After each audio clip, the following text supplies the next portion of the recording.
Alors bonjour à tous, aujourd'hui j'aimerais vous parler de la foi.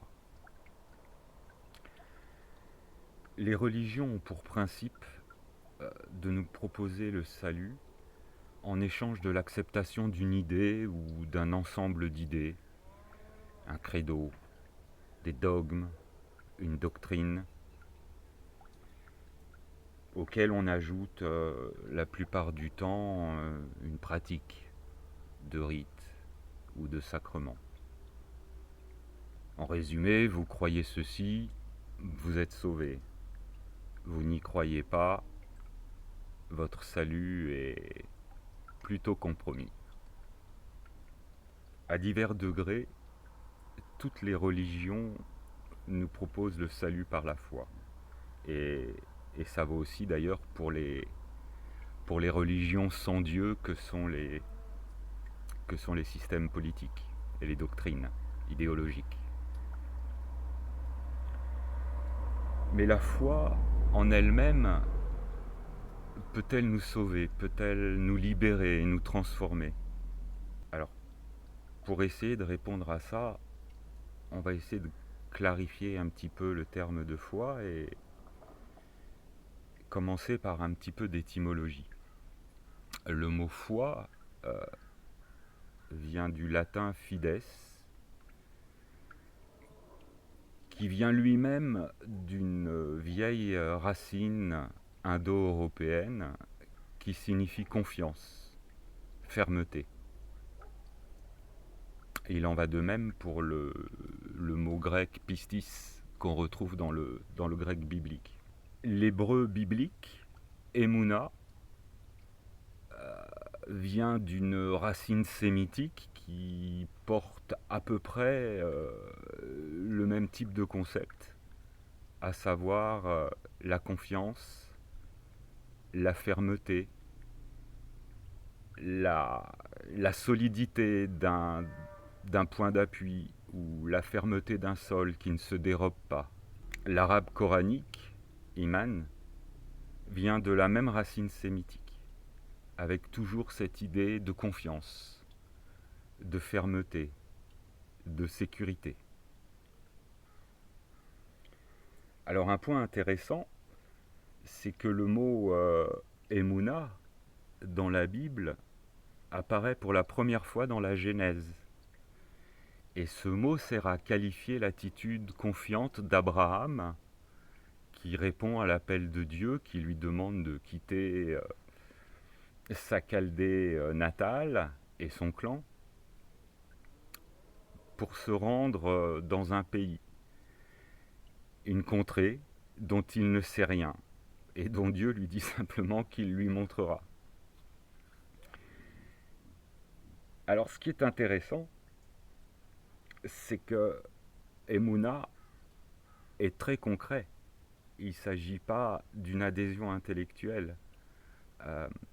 Ce qui va apporter le salut à une multitude de peuples à travers Abraham, c'est le fait qu'Abraham se soit mis en marche, qu'il soit devenu pèlerin, un pèlerin confiant, qui avance avec Dieu. C'est pas le fait en tant que tel qu'il se soit mis à croire au Dieu unique, ni même qu'il ait cru que Dieu lui avait parlé. De même, dans le Coran, le moumin, ce n'est pas simplement celui qui croit dans la parole révélée. C'est celui qui suit concrètement le prophète et qui pose des actes. D'ailleurs, le Coran répète sans cesse une formule: Alladina amanu wa amilu as-saliyati.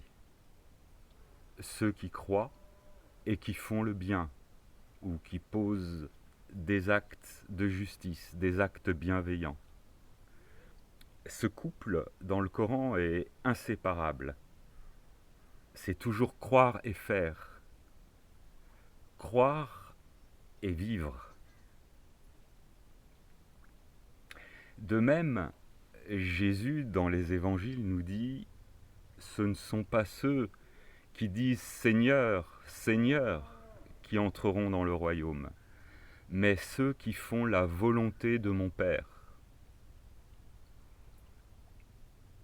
Attention, le verbe faire là a toute son importance.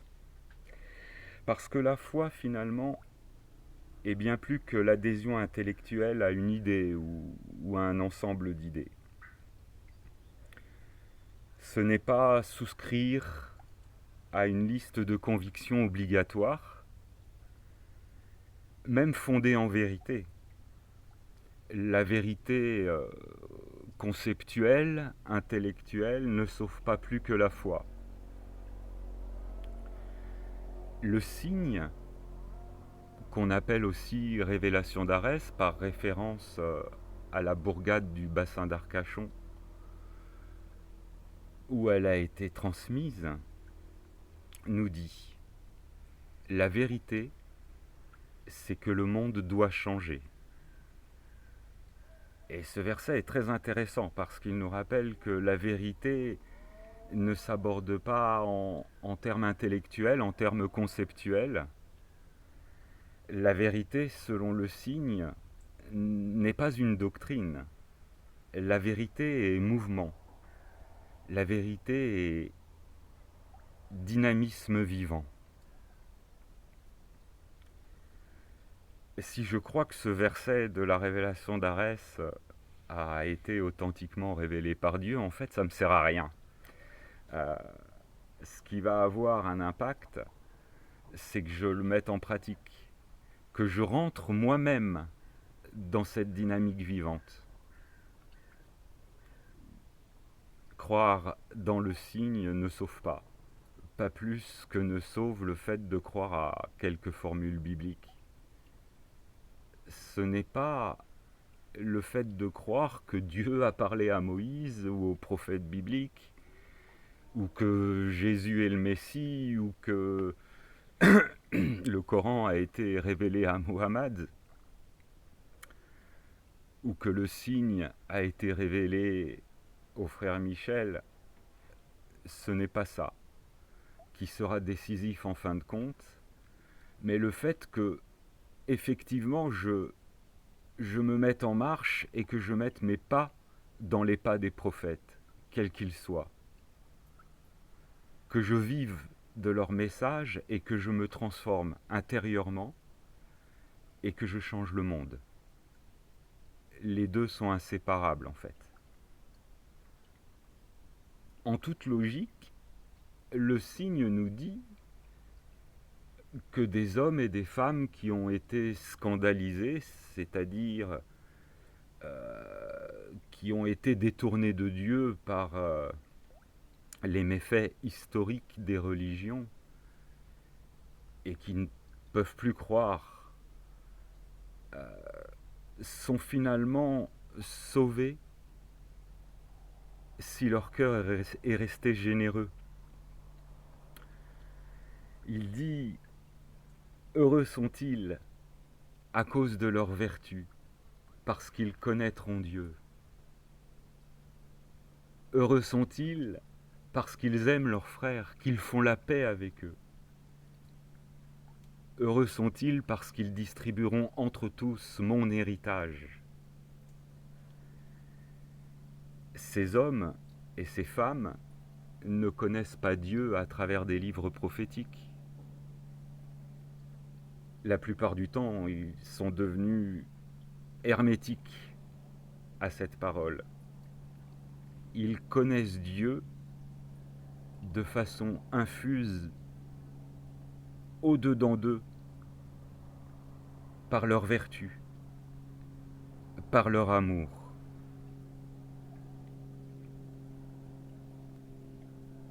On comprend que la foi n'a de signification que si elle devient le point d'appui concret de notre dépassement. Et la confiance n'a de signification que si elle affermit ma volonté d'être, ma volonté de dépasser mes doutes, de dépasser mes peurs, de surmonter le scepticisme ambiant. La confiance ne s'accomplit que si elle me pousse à une vie nouvelle. C'est le dépassement qui est la foi accomplie, pas tellement les idées qui l'accompagnent, qui peuvent être très variables. Ce ne sont pas les croyances qui sauvent, mais la bonté, l'amour, la justice et le partage. Alors pour terminer, j'aimerais essayer d'aller un petit peu plus loin, avec prudence, pour éviter des spéculations métaphysiques pour lesquelles je ne suis pas forcément mûr, en m'appuyant sur une parole de Jésus.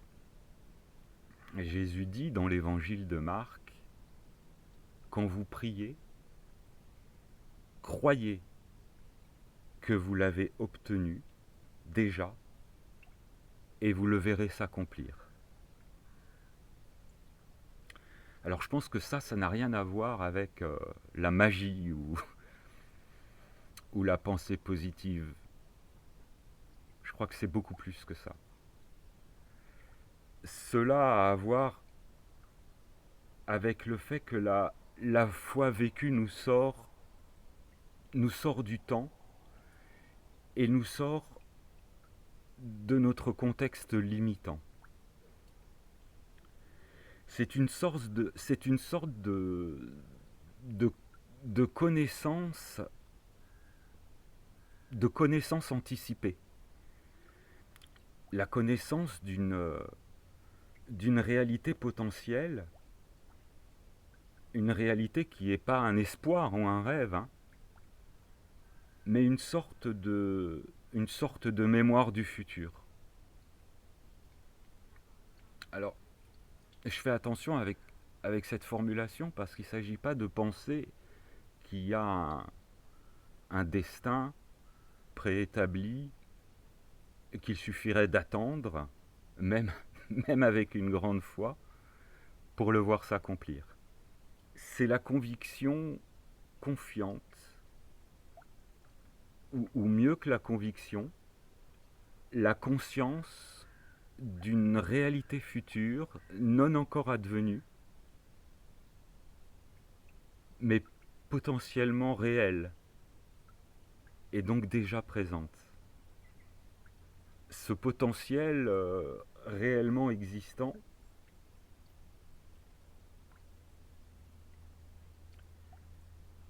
ne se concrétisera pas sans notre accomplissement.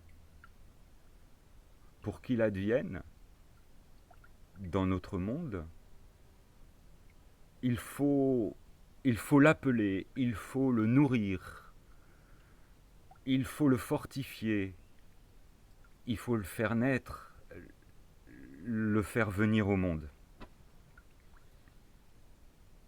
Je pense qu'il faut voir ça comme une forme de synergie entre notre volonté d'être ferme, obstinée, et le potentiel créateur qui, lui, est hors du temps et de l'espace. Alors avoir la foi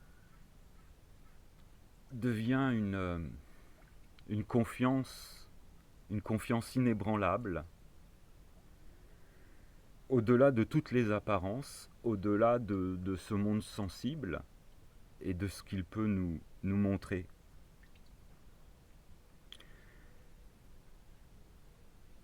Cette confiance, elle nous rattache concrètement à une dimension qui nous dépasse, qui nous est à la fois intérieure et extérieure. Elle nous rattache à quelque chose de plus vaste en nous et de plus puissant que notre simple force limitée ou que nos simples capacités limitées. C'est une perception intuitive d'une réalité certes non manifestée mais vivante. Alors je m'arrête là en te disant, mon frère, ma sœur, ce n'est pas ce que tu crois qui te sauve. Fondamentalement, c'est ce que tu vis. C'est aussi simple que ça. Alors tu peux croire ce que tu veux, tu peux prier comme tu veux, tu peux accomplir les rituels que tu veux, mais si tu deviens un homme ou une femme de bien, alors tu vas attirer sur toi une grâce immense, quelque chose qui va t'emmener beaucoup plus loin que tes petites capacités personnelles. Tu vas faire entrer en toi le souffle, tu vas faire entrer en toi la puissance du Dieu vivant.